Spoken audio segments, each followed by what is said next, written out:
Pour mieux prévoir l'état des domaines skiables dans les années à venir, des scientifiques étudient l'enneigement sans production de neige de plus de 2000 stations dans toute l'Europe En fonction de deux scénarios de réchauffement, plus de degrés ou plus 4 degrés. Et le résultat est sans appel, les deux projections indiquent une dégradation des conditions naturelles d'enneigement. Avec 2 degrés de plus, c'est une station sur deux qui a un risque très élevé de manquer de neige. Avec 4 degrés, c'est la quasi-totalité des stations.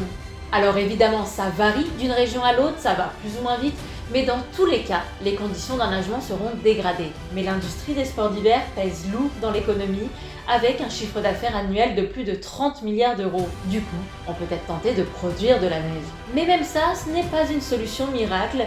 Même avec cette production ad hoc, près de 3 stations sur 4 risquent encore sévèrement de manquer de neige. Surtout au sud ou dans les stations à faible altitude, là où il fait le plus chaud. Les températures limitent la capacité de production de neige, mais de l'autre côté, la neige fond plus vite et les besoins augmentent. Résultat, la production de neige a peu d'effet. Et tout ça n'est pas sans incidence pour l'environnement. Demande en eau, en énergie, émissions de gaz à effet de serre et perturbation des écosystèmes qui, eux aussi, ont besoin de la ressource en eau. La production de neige s'accompagne d'une certaine empreinte environnementale, renforcée par toutes les activités touristiques qui sont sources de gaz à effet de serre. Ces solutions mises en place contribuent au changement climatique, responsable du manque d'enneigement, pour lequel on met en place ces solutions.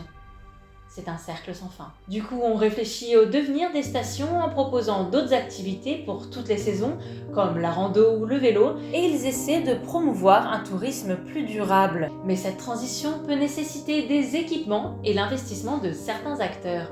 Alors, pour faciliter la transition de ces territoires, une autre équipe de recherche a créé le projet Transstat.